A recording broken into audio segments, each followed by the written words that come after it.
English Short Stories. Wild Wales. For several hundred years, Wales has been joined to England for purposes of administration. If, however, you look at a map of the part of Great Britain which is south of Scotland, you will find that it's always called England and Wales. The people of Wales regard themselves as a separate nation. Wales is an extremely beautiful mountain country. In many places, the only living things to be seen are flocks of sheep, with the shepherds who look after them. There are many fruitful valleys, with grey stone houses, small farms, and funny old-world villages, with unpronounceable names. In South Wales, however, the valleys are no longer green, but black and dirty with the smoke of thousands of factories and coal mines. On the coast of South Wales are the great harbours of Swansea and Cardiff, from which the best coal in the world is exported. In the years between the two world wars, other countries were able to sell coal at a much cheaper price than South Wales. The result was that there were many people without work in the mining valleys of South Wales, and that part of the country was, without doubt, the poorest in Great Britain.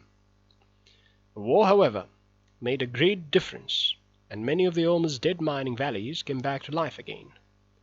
In the fight against Germany, much coal was required for the war factories of Great Britain.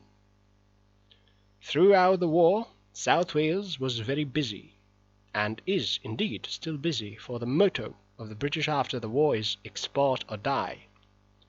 And one of the most important things for producing articles for export is coal. In Wales there are 2.5 million people, of whom nearly 1 million prefer to speak their own language. It's quite possible for an Englishman to meet a farmer in Wales who, in reply to his question about the way to the next village, will answer, "Dim Saesneg." I do not speak Saxon. 80,000 people in this strange land neither speak nor understand English, and there are many who can but will not. With the exception of such large towns as Swansea and Cardiff, and the districts of Wales that are close to England, children under the age of 5 are not generally able to speak English. They do not learn English until they commence school, when, of course, they must learn it. Welsh is quite a rich language, consisting of more than 80,000 words. It looks very difficult to a foreigner and seems to consist mostly of consonants, among which many double L's and W's. What would the reader do if he lived in the following village?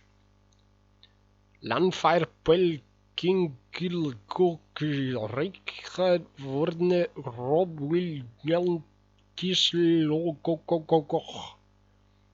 This name means in reality the church of St. Mary in the valley by the white hazel bush, near the whirlpool by St. Isidius Red Cave.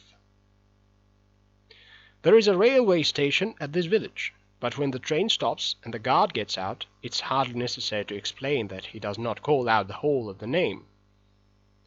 Llanfair, PG, is sufficient for him. The British Railways, Western Region, which are owned by the state, do not allow the personnel to speak Welsh, even if they are Welsh.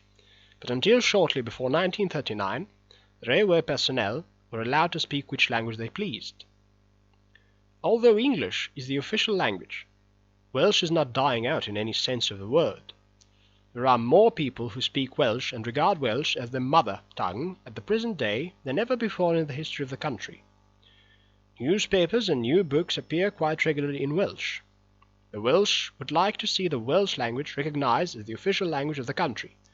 It's easy to see why the English fight against this idea, for if Welsh was the official language, it would mean that all English functionaries and officials in Wales would have to give up their positions. In this connection there is an amusing story told about an English tax collector who came to a house and asked a small boy who opened the door if his father was at home. "No, he is at work at Rosanrech Rugok," answered the boy. "Well, perhaps your mother is at home?" asked the tax collector. "No, she has gone to Lanfirma Doffernichtevaf. I'm quite alone at home. My sister is away, too. She is at Lanfair Pwylgirlogogogdi Brichwerdner Robwillansiliogogogogoch. After which the tax collector had nothing more to say. Welshmen have played a very important part in the history of England. It would be difficult to forget the name of Lloyd George, who led Britain in the most critical years of the First World War. Wales has even supplied England with the most famous of her royal families, the Tudor family. The names of Henry VIII and Queen Elizabeth are probably known all over the world.